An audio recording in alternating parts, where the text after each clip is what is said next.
అందరికీ నమస్కారం. Welcome to Telugu wallet.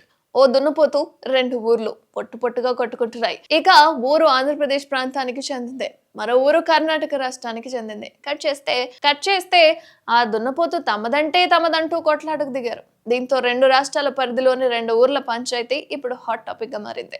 అసలు విషయం ఏంటి అంటే, దున్నపోతుకు సంబంధించిన వివాదం ప్రస్తుతం పోలీస్ స్టేషన్ కు చేరుకుంది. దున్నపోతు తమదంటే తమదంటూ రెండు రాష్ట్రాల్లోని రెండు గ్రామాల ప్రజల మధ్య ఓ ఘర్షణ మొదలైంది. కర్ణాటకలోని బొమ్మనహల్ గ్రామానికి, ఆంధ్రప్రదేశ్ లోని కర్నూలు జిల్లా మేడేహాల్ గ్రామానికి మధ్య ఈ వివాదం తలెత్తింది. చివరకు ఈ వివాదం చినికి చినికి గాలివానగా మారి మెకా పోలీస్ స్టేషన్ వరకు చేరుకుంది. అయితే ఇరు వర్గాలు ఈ దున్నపోతు తమదంటే తమదంటూ ఘర్షణకు దిగడంతో పాటు గొడవలు కూడా పెట్టుకున్నారు. అయితే దున్నపోతు తల్లిని గుర్తించడం ద్వారా నిజమైన యజమాని ఎవరో తేల్చేందుకు DNA పరీక్ష చేయాలని డిమాండ్ చేశారట. అసలు ఈ విషయం ఎక్కడిది అంటే, జనవరిలో జరగనున్న దేవి సఖమాదేవి జాతరకు ముందు బొమ్మనహాల్ గ్రామానికి చెందిన 5 ఏళ్ల దున్నపోతు బలివ్వడానికి ఉంచారట. అయితే అది మేత కోసం వెళ్తూ దారి తప్పిపోయింది. ఆ తర్వాత ఆ దున్నపోతు 20 కిలోమీటర్ల దూరంలో ఉన్న ఆంధ్రప్రదేశ్లోని మేదేహాల్ గ్రామానికి చేరుకుంటున్నట్లుగా బొమ్మనహల్ గ్రామస్తులైతే చెప్పారు. అయితే దున్నపోతు దొరికిందన్న వార్త అందుకున్న బొమ్మనహల్ ప్రజలు దానిని తీసుకొచ్చేందుకు మేదేహాల్కు వెళ్లారు. అక్కడికి చేరుకోగానే బొమ్మనహల్ గ్రామస్తులకు ప్రతిఘటన ఎదురైంది. అక్కడి ప్రజలు దున్నపోతును ఇవ్వడానికి నిరాకరించారట. ఇక ఇరు గ్రామాల ప్రజల మధ్య తీవ్ర వాగ్వాదం జరిగిపోయింది. ఇది కాస్త ఘర్షణకు దారితీసిందట. ఇక ఆ ఘర్షణలో ఇరు గ్రామాల ప్రజలకు గాయాలు కూడా అయ్యాయి.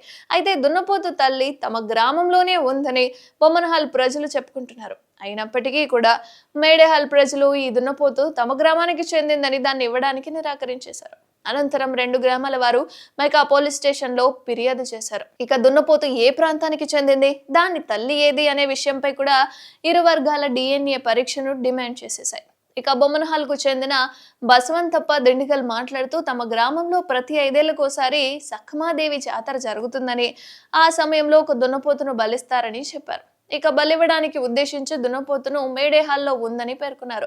ఇక యాదృచ్ఛికంగా చూసుకుంటే ఆంధ్రప్రదేశ్లోని కర్నూలులోని మేడేహాల్ గ్రామంలో ప్రతి 3 ఏళ్లకోసారి ఇలాంటి పండుగ అనేది నిర్వహిస్తారట.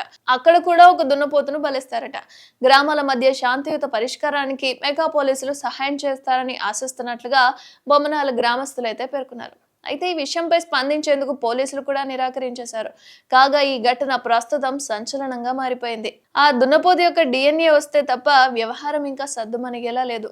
అబద్ధం చెప్పేవాడికి నిజం ఎంత చెప్పినా అబద్ధంగానే అనిపిస్తుంది.